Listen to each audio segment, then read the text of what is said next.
Now, follow this technique which I'm going to outline for you, and you'll never want for wealth all the days of your life, for it is the master key to wealth. The first step is to reason it out in your mind that God, or the life principle, or the living spirit, is the source of the universe, the galaxies in space, and everything you see. Whether you look at the stars in the sky, the mountains, the lakes, the deposits in the earth and the sea, or all animals and plants. The life principle gave birth to you, and all the powers, qualities, and attributes of God are within you. Come to a simple conclusion that everything you see and are aware of came out of the invisible mind of the infinite, or the life principle. And that everything that man has invented, created, or made came out of the invisible mind of man. And the mind of man and the mind of God are one, for there's only one mind. That mind is common to all individual men. Everyone is an inlet and an outlet to all that is. Come now to a clear-cut decision that God is the source of your supply of energy, vitality, health, creative ideas, the source of the sun, the air you breathe, the apple you eat, and the money in your pocket. For everything is made inside and out of the invisible. It is as easy for God to become wealth in your life as it is to become a blade of grass or a crystal of snow. The second step, decide now to engrave in your subconscious mind the idea of wealth. Ideas are conveyed to the subconscious by repetition, faith, and expectancy. By repeating a thought pattern or an act over and over again, it becomes automatic, and your subconscious being compulsive, you will be compelled to express wealth. The pattern is the same as learning to walk, swim, play the piano, type, or drive a car. You must believe in what you're affirming. It's not mumbo-jumbo, it's not idle affirmations. You must believe in what you're affirming, like you believe that when you put seeds in the ground, they grow after their kind. And the seeds are thoughts deposited in your own subconscious mind.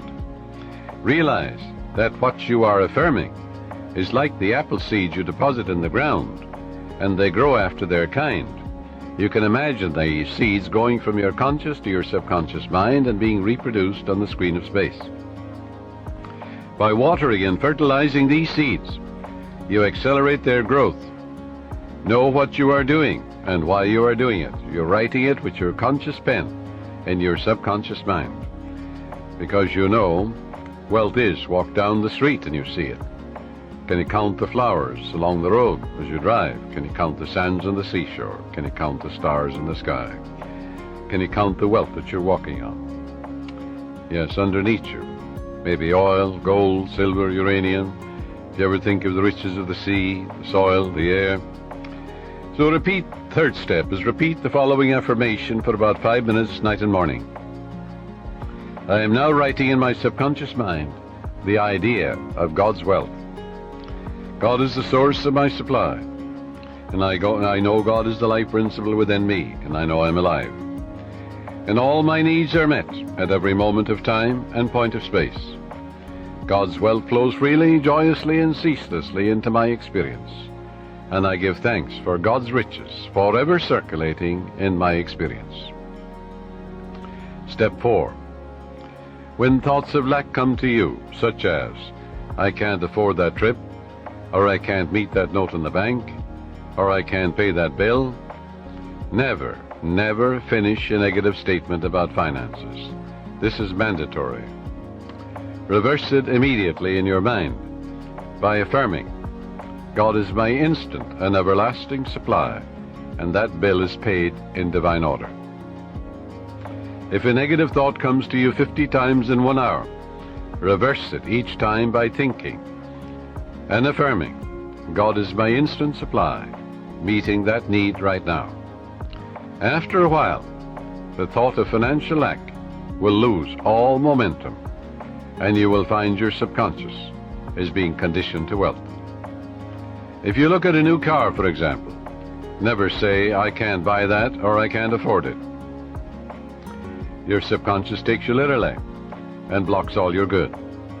On the contrary, say to yourself, that car is for sale. It is a divine idea, and I accept it in divine order through divine love. This is the master key to wealth. It's impossible for any sincere person to practice this technique and not have all the wealth he or she needs all the days of your life. So follow it, and you're setting the law of opulence in operation. It will work for you as well as for anybody else. The law of mind is no respecter of persons. Your thoughts make you wealthy or poor. Choose the riches of life right here and right now.